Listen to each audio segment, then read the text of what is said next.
Yo, what's going on YouTube? What's going on everybody? Welcome back to the channel. Thank you guys for tuning in today. Today we're going to be checking out David Bowie, Let's Dance with the official video. This one was suggested from you guys long ago and we're going to be spinning it today. So thank you guys for letting me know about this one. David Bowie, I've enjoyed listening to him.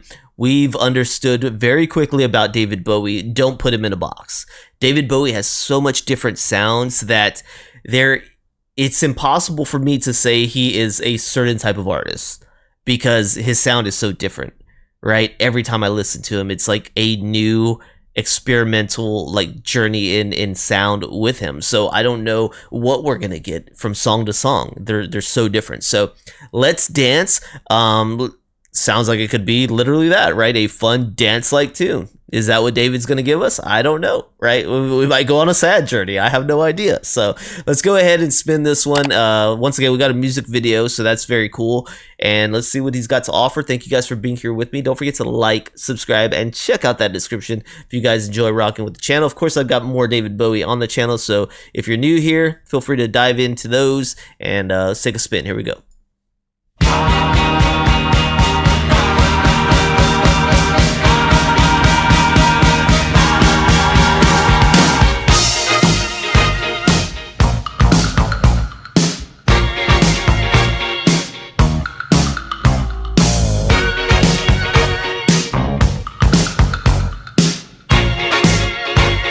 Okay. Put on your red shoes and dance the blues. Let's dance to the song they're playing on the radio. I like the Red Shoes Blues. While color lights up your face.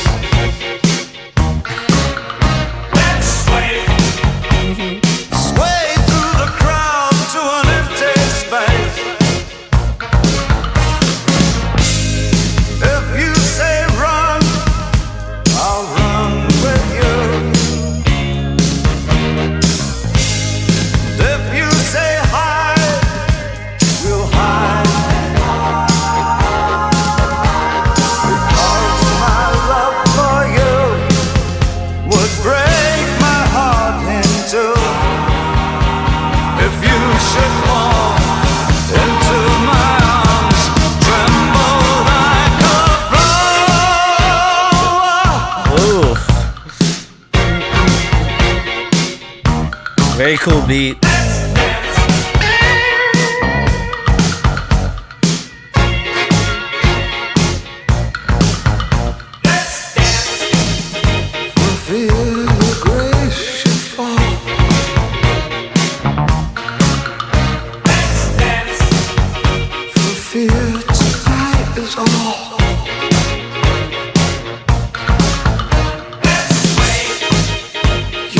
Look to my eyes.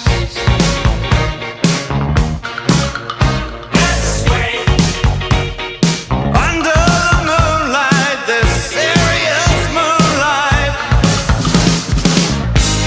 And if you say run, I'll run with you.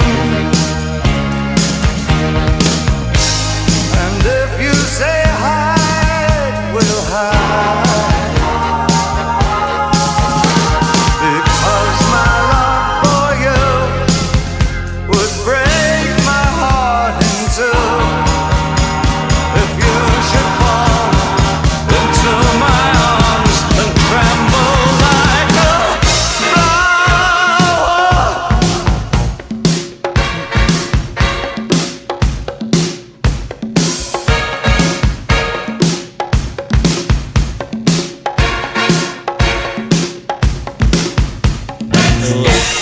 Congos are nice. That's what they're at.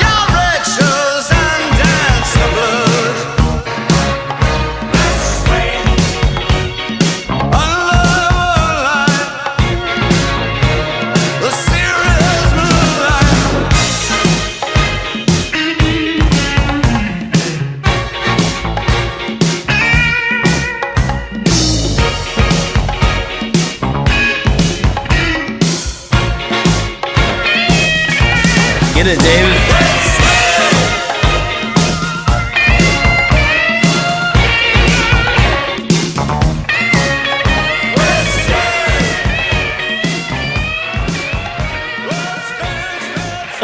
1,000%.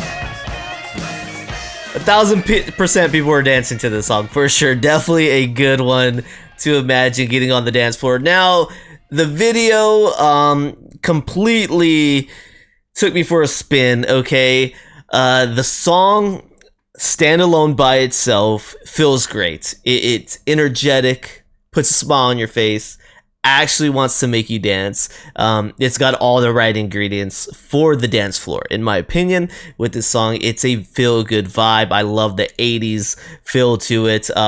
You know, I'm a sucker for that, those kind of beats coming out of like the keys and stuff. So it's fun. It's so fun. But then I'm watching the video and it sours your fun a little bit because it's more real, and I appreciate the video. I appreciate the artistry, the symbolism that it feels like it is portraying and getting across to the viewer, but it makes you feel guilty about having fun because it looks a little bit more serious what's happening there, right? You've got David Bowie and the bass player playing in a bar. It looks like maybe some indigenous people are there, and they are looking at, I don't know if they're tourists or people who haven't had to walk through their shoes, like enjoying themselves. They are out in the wild, the wilderness, I guess. They're out in the land, and they stumble across these shoes, and they put on these shoes, and they start feeling the life that I guess maybe the person these shoes belong to was living, right? This high class, far away from the troubles of maybe these indigenous groups and of people, and everything is just about money and greed is really what I was gathering. And they take off those shoes and they stomp on them. It's like, yeah, that's not for me. I'm not selling my soul, man. Like, you know, like there's more important things to our soul than just the riches and materialistic things, right? So those were the vibes I was getting from the video. Sorry if I'm going a little too in depth. These are where my mind is going while listening to the song. I'm really enjoying the song, and then the video is like, there's definitely more important things going on than just, you know, the joys that we surround ourselves with. So it was conflicting for me. I could be completely off base. If you guys got a different reading from that video, please let me know. But let's talk about the song, because that's really why I was here, and the music. And I definitely loved what I heard. I like that we got David Bowie to jump on the guitar there and play a little bit of a light solo. His voice is fun, and it fits the vibe of the song. And once again, there are some songs that take me to a different time where I can say, man, I wonder what the dance floors look like with this one, right? This is one of those ones. So if this was definitely a dance floor kind of song and it was being played at the clubs, let me know, guys, because that's just how I imagined it. And I was like, okay, David Bowie, you know, delivered. When he said, let's dance, he delivered, and he gave you one to dance to. So shout out to David Bowie for that. Let's check out a little bit about the song. All right, so we got David Bowie right here with Let's Dance. This one released in 1983. There's actually a longer version of it, 7 minutes 38 seconds. I didn't know that. I saw two versions on YouTube when I searched it up. There was a music video, and then there was a radio, I guess, single version. So they were the same length, and I didn't even think that there would be a longer one. There's a longer one, guys. So this Let's Dance is a song by the English singer-songwriter David Bowie, originally included as the title track of his 1983 album of the same name. It says Rogers transformed the song from its folk rock origins into a dance number through studio effects and new musicians David Bowie had yet to work with. Bowie hired then unknown Texas guitarist Stevie Ray Vaughan, who added a blues edge. Dang, I wonder if that's all on the longer version, man. It says embracing rock, funk, dance, new wave, and post-disco. The full-length 7-minute track features numerous solos. Oh gosh, trumpet, saxophone, guitar, and percussion. I missed out, man. I missed out. I'm gonna have to go back and hear this one. Dude. So maybe by the time this one comes out, it will be a reminder for me to go back and listen to the longer version. You guys remind me in the comment sections, and I won't release them too close to each other, but at a later date. So in 1982, David Bowie left his longtime label, having grown increasingly unsatisfied with them, and signed a new contract worth $17 million with a new label. He had an idea for a commercial sound. He wanted to start fresh with a new producer. Around autumn, Bowie met Nile Rodgers of the American band Chic in the after hours New York nightclub Continental, where the two developed a rapport over industry acquaintances and shared music interests. He eventually asked him to produce his next record. All right, so I was curious a little bit about the music video, which I'm not sure it will say anything. Here we go. All right, so here's a little bit of the background on the music video, guys, because like I said, it felt very different than the music, and it actually suggests that throughout here that it has little to do with the song itself. Okay, so it says the video provides commentary on the treatment of Aboriginal Australians, particularly scenes depicting the boy being forced to drag machinery down a busy road and the girl being forced to clean the tarmac with water and a brush. At the time, David Bowie, as much as I love this country, it's probably one of the most racially intolerant in the world. There's a lot of injustice, so let's say something about it. So Mallet later said Bowie's bottom line was setting the video in Australia and making it politicized, an uneasy subject in the country at the time. The director explained that a lot of people were horrified about what we were doing. So in this book, Strange Fascination, Buckley describes the video as an attempt to articulate the clash of interest between white consumer capitalism and Aboriginal traditions it's displaced. So yeah, I definitely got all those vibes from it, 100%. I thought it might have been the Aboriginal people is what I was seeing in the video, especially with the artwork, the distinct artwork in the gallery. That's the vibe I got. I wasn't sure.